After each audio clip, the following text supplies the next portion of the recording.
Assalamualaikum warahmatullahi wabarakatuh. Alhamdulillahirabbil alamin. Bertemu kembali dengan saya Ratna Haryaningsih di channel Ngaji Bareng 04. Pada pertemuan kita kali ini kita akan kembali meneruskan mengurai hukum-hukum tajwid yang terdapat pada surah Al-Maidah ayat 68 bagian pertama. Disimak sampai akhir karena nanti di ujung akan ada pertanyaan seputar tajwid. Dan jawaban pertanyaan hari kemarin akan ditemukan pada menit ke A'udzu billahi minasyaitonir rajim. Bismillahirrahmanirrahim. Qul. Lam ini disebut dengan lam mutlak ya, dengan syarat di hadapan lam sukunnya ini bukan lam, bukan ro, dan lamnya kita bunyikan dengan jelas. Qul ya hukumnya adalah mad jaiz munfasil, sebab mad tobi'i bertemu hamzah dalam dua kata. Mad tobi'inya fathah panjang pada kata ya yang artinya hai. Hamzahnya ini bentuk alif dengan harokat fathah ini pada kata kedua yaitu ahla. Maka ya-nya dipanjangkan boleh 4 boleh 5 harokat. Jadi hati-hati tertukar dengan mad wajib walaupun secara penulisan mad tobi'i dengan hamzahnya bersatu tapi secara makna berbeda. Disebut dengan mad jaiz munfasil hukmi. Qul ya ahlal. Kemudian ada hukum alif lam yang dinamakan dengan alif lam qomariyah, sebab alif lam menghadapi huruf qomariyah yaitu kaf, maka lam sukun dibaca jelas. Al-kita, ta hukumnya mad tobi'i muqaddar, sebab huruf ta berharokat fathah panjang, maka ta dipanjangkan 2 harokat. Al-kitabi lastum. Ada hukum idhar syafawi, sebab mim sukun di hadapannya bukan huruf mim, bukan huruf ba, ini huruf ain. Maka mim sukun dibunyikan dengan terang atau jelas.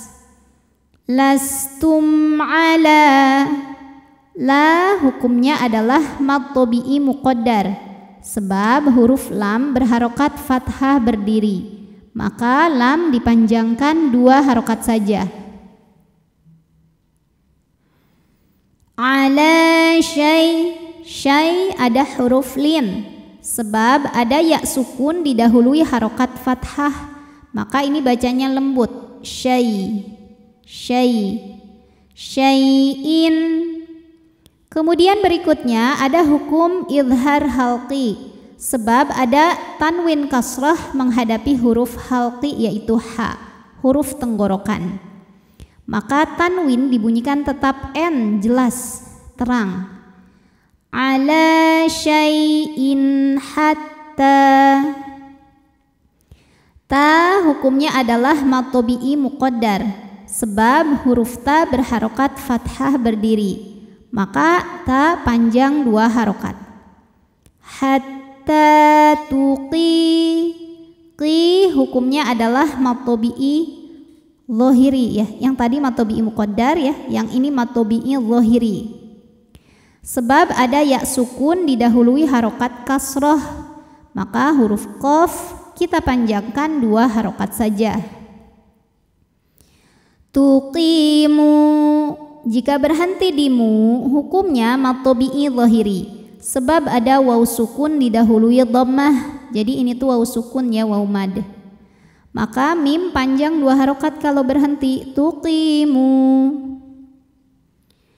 Namun jika diwasolkan mimnya ini jadi pendek, namanya takhallus bil hadfi.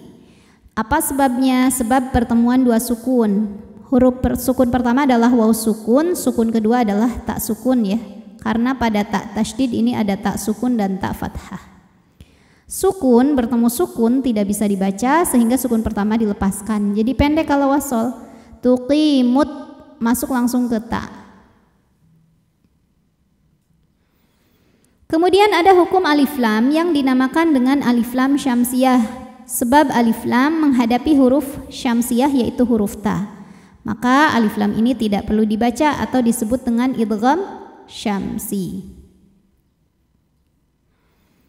Hatta tuqimut taw.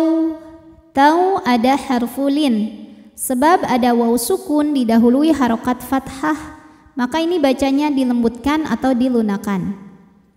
Taura, huruf ra dibaca secara tafkhim karena ra berharokat di atas yaitu harokat fathah, maka ra dibunyikan dengan tebal. Ra. Taura. Di sini juga masih di ro ada hukum madnya yaitu mad tabi'i muqaddar. Sebab ada ro berharokat fathah panjang, maka ro panjang 2 harokat.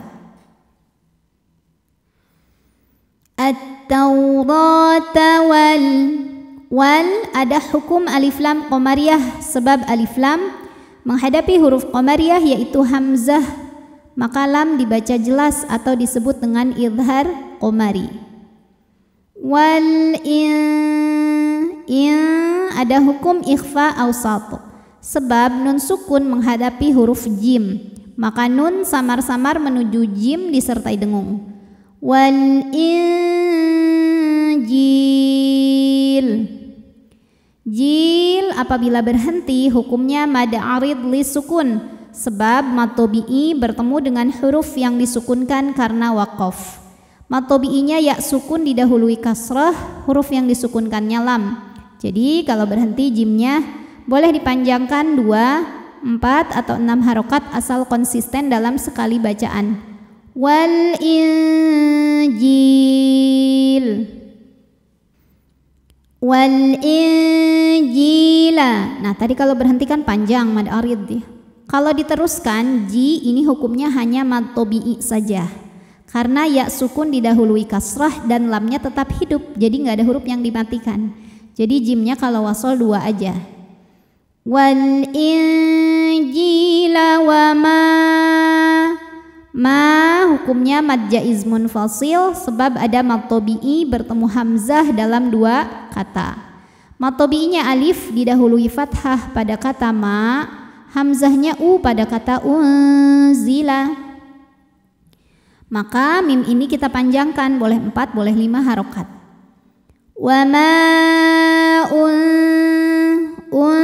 ada hukum ikhfa awsat, karena nun sukun menghadapi zai, maka nun disamarkan menuju zai disertai dengungan. Unzila ilai. Lai ada harfulin karena ada ya sukun didahului harokat fathah, maka dibacanya lembut atau lunak. Ilaikum. Kemudian ada hukum idgham mimi, karena mim sukun menghadapi mim berharokat, maka mim dileburkan ke mim kedua ya, disertai bunyi dengung, jadi bunyi m dan tahan. Ilaikum mir. Kemudian ada hukum idgham bila gunnah, karena nun sukun menghadapi huruf ra, maka nunnya dileburkan ke ra, mir tidak disertai dengung, jadi cukup ditekan. Mir rabbikum. Huruf ra dibaca secara tafkhim karena berharokat fathah, maka ra tebal. Mir rabbikum. Di atasnya ada tanda waqaf, al-waqfu aula, artinya berhenti lebih utama. A'udzu billahi minasy syaithanir rajim. Bismillahirrahmanirrahim.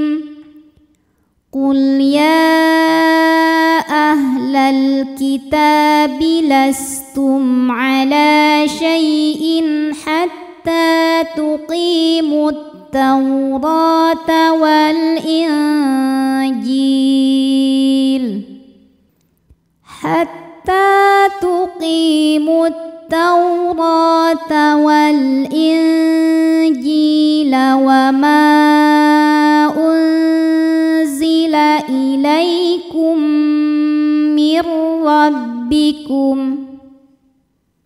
Pertanyaan hari ini, coba sebutkan nama hukum tajwid dari yang saya tunjuk. Nama hukumnya apa?